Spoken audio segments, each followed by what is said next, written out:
Thomas Forrester on The Bold and the Beautiful has had different faces over the years but one dramatic history. After a series of child actors, Drew Tyler Bell was the first adult actor to play Thomas, debuting in 2004. In 2010, he was replaced with Adam Gregory, and in 2015, Pearson Faudet stepped into the role for a few years.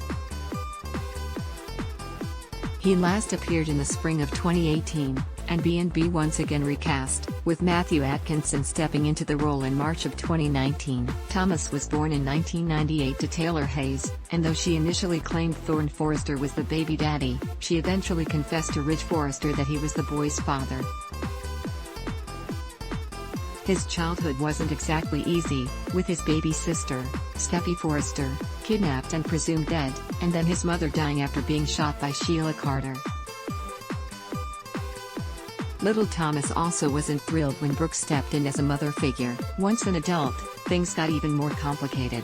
Thomas got involved with Forrester and turned Caitlin Ramirez, but broke it off when he discovered she was also seeing Rick. Found comfort with Amber Moore, who his family did not approve of. Amber's scheming put an end to that relationship and Thomas briefly got back together with Caitlin before romancing Gabriela Moreno. Thomas couldn't believe it when his mother returned from the dead. Aaron Montgomery /JapaStudios.com. Thomas was thrilled to learn that his mother, Taylor, was really alive. He also attempted to become a designer at Forrester, but when Eric turned him down, Thomas took Sally Spectra's job offer. Thomas married Gabby in Las Vegas to keep her from being deported, which upset his parents. Ultimately, even though Taylor had helped Gabby to become a U.S. citizen, the young Marriotts came to the understanding that their marriage was a mistake and had it annulled. Thomas left town to attend college and later work for Forrester International. Returning for his sister, Phoebe's, funeral, Thomas blamed Rick for her death and torched his house and blew up his car. After Ridge and Brooke reunited, Thomas left again for Paris. He came home again in 2010 to find Steffi in charge of Forrester. He developed his own fashion line, Taboo, working with Brooke Logan and stirring up publicity by kissing her on stage at a fashion show.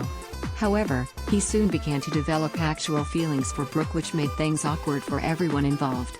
When Brooke and Thomas were flying to Sydney, their plane went down and they were stranded on a deserted island. They ate some berries which were not poisonous, but which did cause them to have hallucinations. After they were rescued, Thomas lied that they had sex in exchange for Taylor's controlling interest in Forrester, but he eventually confessed the truth. His new girlfriend, Daisy Lee, was disgusted with her beau and dumped him. Thomas had a romance with Hope Logan and even proposed, but she turned him down because she still had feelings for Liam. When he later admitted to scheming with Steffi to keep her and Liam apart, Hope kicked him to the curb. He then romanced Caroline Spencer, which made Rick jealous. After Thomas was named interim CEO of Forrester, a frustrated Rick picked a fight and in the heat of the moment, Thomas pushed him out a window. Horrified, Caroline broke up with Thomas, but it wasn't quite over between them. "Hey Rick, help me open this window?" Howard Wise /JapaStudios.com. Following Stephanie's death, Eric arranged a fashion showdown to determine the president of Forrester, and Thomas was furious when he lost to Rick. When the company started going downhill, Thomas offered some idea to steer it back on track, but Eric turned them down. He and Caroline tried to sabotage Rick, but the Hope for the Future line turned out to be a massive success. Frustrated, Thomas moved to Paris in 2013. Thomas returned to Los Angeles for another funeral, this time his cousin, Allie Forrester's. He got a job on the design team at Forrester and found himself drawn to Caroline, who was currently in a relationship with his father. When Ridge didn't want children, a devastated Caroline found comfort with Thomas. He slept with her, not realizing that she was drunk and high from anti-anxiety pills. Caroline reconciled with Ridge and they married, but after she discovered she was pregnant, he revealed he'd had a vasectomy, making Thomas the baby daddy. Ridge was furious but claimed paternity for himself to cut out his son. Thomas had a brief flirtation with Ivy, but after Douglas' birth, Rich finally told Thomas the truth that he was the boy's father. Thomas assured Caroline he would keep the secret if he could still be a part of his child's life, but eventually, the truth came out and Rich and Caroline split. Thomas and Caroline moved to New York with their son, but after they broke up, he returned to LA. Wanna measure my inseam next? Howard Wise/JPSstudios.com. Frustrated with his status at Forrester, Thomas was more than happy to work with the young Sally Spectra on her attempt to revive Spectra Fashions. Business soon became pleasure and they started a real romance, but then Caroline returned to town with Douglas. Thomas resisted her attempts to reunite until he learned from Bill that she was dying, a lie he'd cooked up to get Thomas to stop funding Sally's business. He agreed to leave town to spend Caroline's last days with her and their son. Thomas returned to Los Angeles having learned the truth that Caroline wasn't really dying, and rekindled things with Sally. He also briefly found himself a suspect in Bill's shooting, but persuaded Sally to come back to New York with him. Fortunately, she returned a bit later to reveal they'd split up when Thomas went back to Caroline and their son. Unfortunately, the next time Thomas came home it was to reveal that Caroline had unexpectedly died. He and son Douglas found comfort grieving with their family, and especially with Hope, who has bonded with the little boy. Using this to his advantage, Thomas manipulated the also grieving Hope into ending her marriage to Liam so that he could move in on her himself. Learning that her daughter was still alive and being raised by Steffi, Thomas was tempted to tell the truth, but realized it would only bring Liam and Hope back together, so he tried to keep the secret under wraps, no matter what it took, even running Emma Barber off the road to her death. Thomas wanted to be one happy family, but Hope just wanted the kid. Howard Wise/JPSstudios.com. Thomas drugged Liam so he would sleep with Steffi and then manipulated Douglas into proposing to Hope for him and basically forced her down the aisle.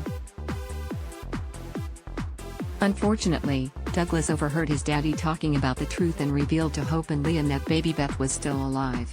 With his plans crumbling around him, Thomas refused to let Hope go, and when Brooke got between them, she accidentally shoved him off a cliff. He miraculously survived his injuries but didn't turn over a new leaf, plotting to destroy Brooke. And when Hope wanted to take custody of Douglas, he insisted that she sleep with him as part of the deal. Hope managed to get Thomas to sign papers giving her joint custody, but a chase through the backstage area at Forrester Creations led to a struggle where Thomas tumbled over a railing and into a vat of acid. When Hope found no trace of him, she feared she'd murdered him, but after confessing to Brooke and Ridge, Hope was relieved when she came face to face with Thomas once again. But he was still obsessed with her and used her guilt to manipulate her, also sparking a relationship with Zoe to make her jealous. Thomas surprised his family by proposing to Zoe Buckingham, and insisted he was moving on from Hope. He continued to use Douglas to manipulate the blonde, as the boy didn't want anyone but Hope to be his mommy. He rushed Zoe down the altar convinced Douglas would pressure Hope into stopping the ceremony, but when it happened, Hope actually exposed all of Thomas' lies. Everyone turned on him, including his own son, and Thomas ran away in shame. Thomas' obsession with Hope took a very twisted turn. CBS. When Thomas resurfaced, there was talk about him getting therapy from Taylor and he did seem to have changed for the better. He and Hope had come to an arrangement so he could spend time with Douglas, and he also got back to work at Forrester. However, things took an odd turn when Thomas took home a mannequin that resembles Hope and it began speaking to him in her voice. As bad as it seemed when Thomas had meals and chats with the Hope mannequin, things got worse when she urged him to get Hope away from Liam and take her for his own. Then, as Hope realized how far gone Thomas was and offered help, he suddenly collapsed. Rushing him to the hospital, it was revealed that Thomas had suffered head trauma from an earlier fall and there was bleeding in his brain. Thankfully, doctors were able to help him and Thomas made a full recovery. In fact, Thomas seemed to have improved even in his behavior towards others. Although Brooke remained skeptical of his true intentions towards Hope, when Thomas suspected his pal, Vinnie Walker, of tampering with Steffi's paternity test, He quickly confronted the drug dealer turned lab tech. Vinny insisted he'd made Liam the baby daddy to split up him and Hope, giving Thomas a chance, but Thomas wanted nothing to do with that, immediately telling Hope the shocking truth. When Vinny was found dead on the side of the road, Thomas was determined to bring his killer to justice, but after Liam was jailed for the crime, and billed for helping him cover it up, he learned that Thomas had taken his own life. To prevent Thomas from setting Liam and Bill free, Just and Barbara kidnapped him. With Hope's help, Thomas soon escaped, and the truth was revealed. Drawn to Paris Buckingham, Thomas sublet his apartment to her, and when his real estate deal fell through, they ended up living together as roommates. He eventually confessed his feelings, but she reminded him she had a boyfriend, and he backed off, though he still clearly is holding a torch for her. Stay tuned to find out how Thomas' storyline continues. Adblock Test 1.